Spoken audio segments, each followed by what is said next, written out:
My father loves to brag about how great of a stepfather he is while neglecting his own kids. Now he is locked up in his office crying since I humiliated him. My parents divorced when I was 8 at first. Everything went okay for the first 4 years. He had 50-50 custody of me and my 2 siblings till he met Kira, who has 2 kids, Darren and Vicky. It started small, like skipping minor events or weekends to spend time with them. It got worse over the years, like he skipped my older brother's graduation because Vicky broke her arm and needed both her parents with her. When our uncle passed away suddenly last year, we had to find out via social media and only knew we'd missed the funeral when my grandmother called my mom to question why we weren't there.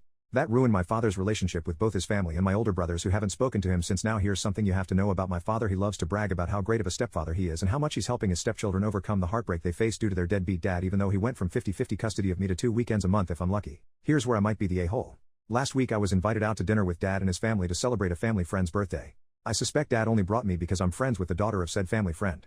As usual, dad and his family ignored me but pretended to care when someone asked me questions. My stepmom brought up Christmas and told me that they had a great time at Disneyland. Dad then started bragging about how magical it was for Vicky and Darren to experience Disneyland for the first time. My friend then asked me if I liked Disneyland. I said, I wasn't invited.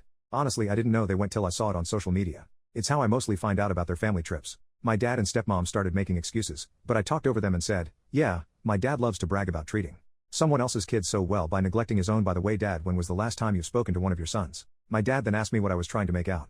I said, you're as big a deadbeat as your stepkid's dad, at least he's an addict. He has somewhat of an excuse, but you just want to play super simp for a wife who's a bitch by throwing away her own kids for hers. Cue my stepmother yelling at me.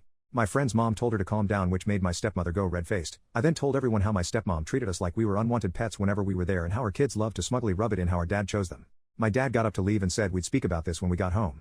My friend's mom said she didn't feel comfortable with them taking me, so she dropped me off at my mom's, and she'd filled her in on everything that happened. My dad tried to beg me to come with them, but my friend's dad told him just to leave. Stepmom and step-siblings looked extremely embarrassed, so they didn't say anything and just hurried out to the car. Mom said I was justified, but my dad had been calling me nonstop.